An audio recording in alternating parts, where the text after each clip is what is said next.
Hello students, in this video you are going to learn how to find out factors of any quadratic expression।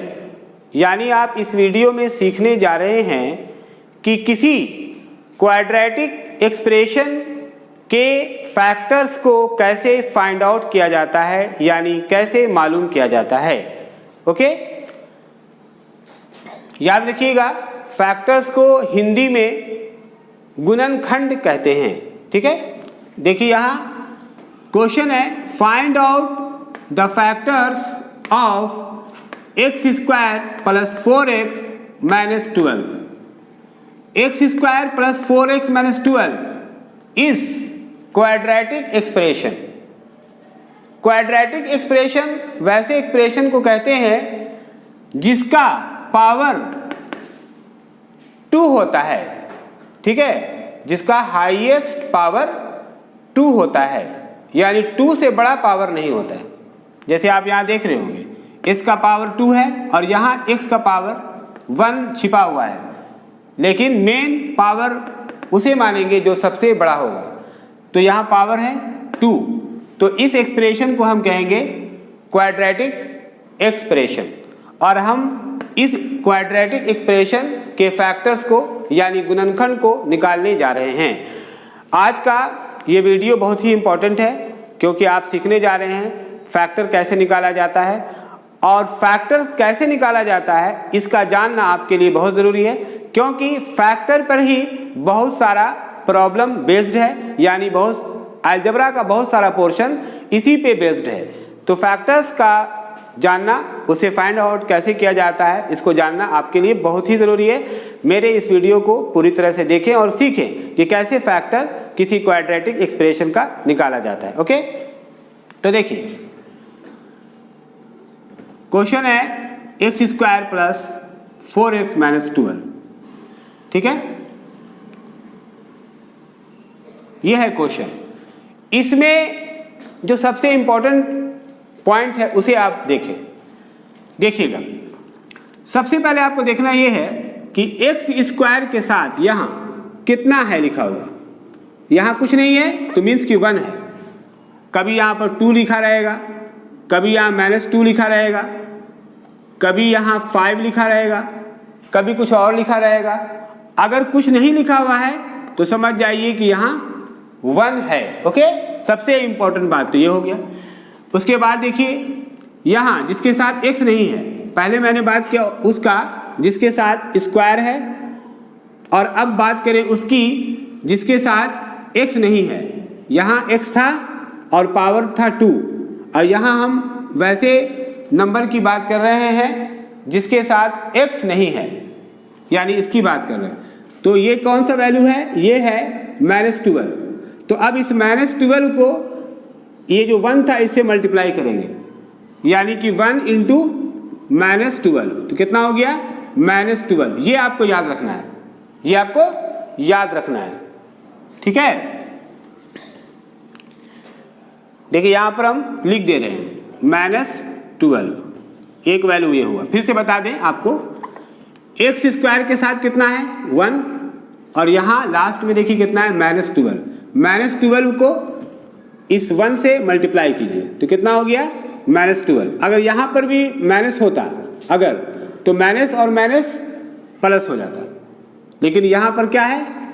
Plus, और यहां पर क्या है? Minus. तो plus minus minus हो गया, एंड 1 को 12 से या 12 को 1 से मल्टीप्लाई करेंगे तो 12 हो गया। एक वैल्यू ये हो गया। ठीक है, अब करना यह है कि यहां पर जो आप देख रहे हैं +4, x के साथ क्या है? +4।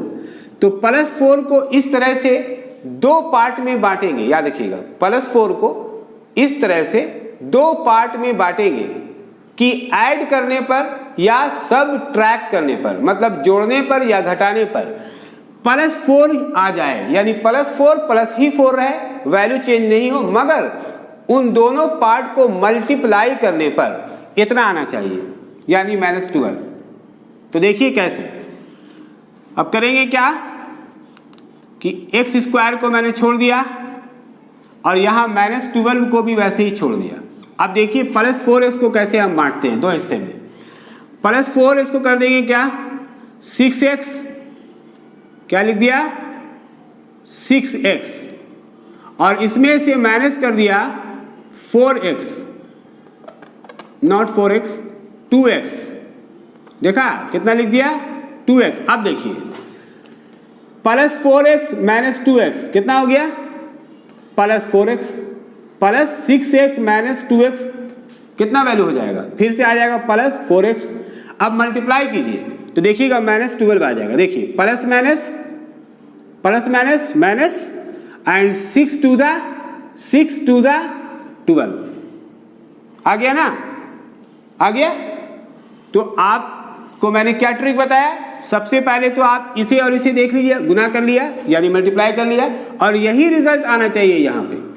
अगर ऐसा नहीं होगा तो समझ जाइए कि फैक्टर फिर आप नहीं बना पाएंगे, यानी आंसर रॉन्ग मिल जाएगा। इतना जब आप कर लीजिएगा, ठीक है, तो अब आगे देखें।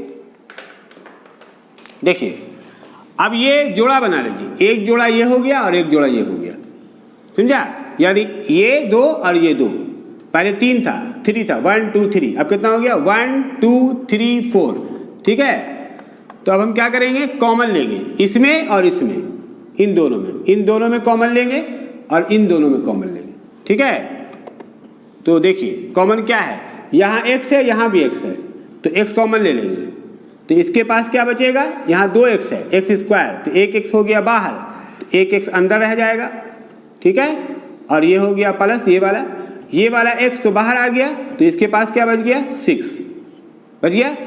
तो हमने इन दोनों में कॉमन ले लिया। अब यहाँ कॉमन लेंगे, यहाँ कॉमन क्या लेंगे, यहाँ देखिए यहाँ x है लेकिन यहाँ x नहीं है, तो x कॉमन हम नहीं ले सकते हैं, तो क्या कॉमन लेंगे 2 लेंगे कॉमन। यहाँ भी 2 है और यहाँ भी 2 है, क्यों, क्योंकि 12 का मतलब हो गया 6 इंटू 2, क्या हो गया 6 इंटू 2 या 2 इंटू 6, तो यहाँ भी 2 है और यहाँ 12 का मतलब क्या हुआ 2 इंटू 6, 12 का मतलब 2 इंटू 6, ठीक है ना। तो अगर आप 12 को लिखिएगा 2 इंटू 6, तो यहाँ भी 2 हो जाएगा और यहाँ तो 2 है ही पहले से, तो हम क्या करेंगे, और देखिए यहाँ भी माइनस है और यहाँ भी माइनस है, तो माइनस भी कॉमन लेंगे 2 भी कॉमन लेंगे, यहाँ भी माइनस है और यहाँ भी माइनस है, तो माइनस भी कॉमन ले लिया, और 2 यहाँ भी है और यहाँ भी 2 है। क्यों 2 है यहाँ, मैंने बताया कि 12 का मतलब हुआ 2 इंटू 6, है ना। तो इस तरह से 2 आप कॉमन ले लीजिए, तो यहाँ क्या बच गया x बच गया, और ये माइनस क्या हो जाएगा प्लस हो जाएगा। याद रखिएगा अगर माइनस कॉमन लीजिएगा तो माइनस क्या, ये वाला माइनस भी प्लस हो जाएगा और ये वाला भी माइनस प्लस हो जाएगा। ध्यान रखिएगा अगर माइनस कॉमन लीजिएगा तो अंदर में क्या होगा, अंदर में माइनस से प्लस हो जाएगा और प्लस रहेगा तो माइनस हो जाएगा, ठीक है। तो ये वाला माइनस भी प्लस हो गया और ये वाला भी माइनस प्लस हो गया, और यहाँ पर अब हम 12 नहीं लिखेंगे, अब यहाँ पर हम 6 लिखेंगे। क्यों 6 लिखेंगे, क्योंकि 2 तो बाहर आ गया तो अंदर में क्या बचा 6 बच गया, बचा ना। तो इस तरह से आप देखा, अब यहाँ भी x प्लस 6 यहाँ भी x प्लस 6, तो आप क्या करेंगे, माइनस के पहले भी है x प्लस 6 और माइनस के बाद भी है x प्लस 6, तो अब हम x प्लस 6 कॉमन ले लेंगे, ठीक है। तो इसके पास क्या बच जाएगा x, ये वाला x, और इसके पास क्या बच जाएगा ये -2, तो ये हो गया फैक्टर, समझा, ये क्या हो गया फैक्टर हो गया। इस तरह से आपने x square plus 4x minus 12 का फैक्टर निकाला, x plus 6 into x minus 2। इसे फैक्टर क्यों कहेंगे, इसलिए कि जब आप इसे इससे या इसे इससे मल्टीप्लाई करेंगे तो फिर से यही वैल्यू आ जाएगा। आप देख लेंगे, आप जब इसको इससे मल्टीप्लाई करेंगे तो फिर यही वैल्यू आ जाएगा। अगर आप पूछे, अब आप सोचेंगे मल्टीप्लाई कैसे किया जाता है, तो कुछ नहीं, x को x से और फिर 2 से मल्टीप्लाई कीजिए, फिर 6 को x से एंड 2 से मल्टीप्लाई कीजिए, उसके बाद उसे सॉल्व कीजिए, तो देखिएगा आपको ये वैल्यू आ जाएगा, ठीक है। तो बस फिर से मैं बता दूं, आप याद रखिएगा कि ये वैल्यू और ये वैल्यू, इन दोनों को मल्टीप्लाई कीजिए, मल्टीप्लाई करके आप याद रखिए या फिर लिख लीजिए, और फिर इसे 2 पार्ट में इस तरह से बांटिए कि ऐड करने या सब्ट्रैक्ट करने पर यही वैल्यू आ जाए और मल्टीप्लाई करने पर ये वैल्यू आ जाए, ठीक है। तो आई होप कि आप इस वीडियो से जान गए हैं कि कैसे फैक्टर फाइंड आउट किया जाता है। अगर आपको कहीं से कोई प्रॉब्लम नहीं है तो इस वीडियो को आप ज़्यादा से ज़्यादा लाइक करें और शेयर ज़रूर करें।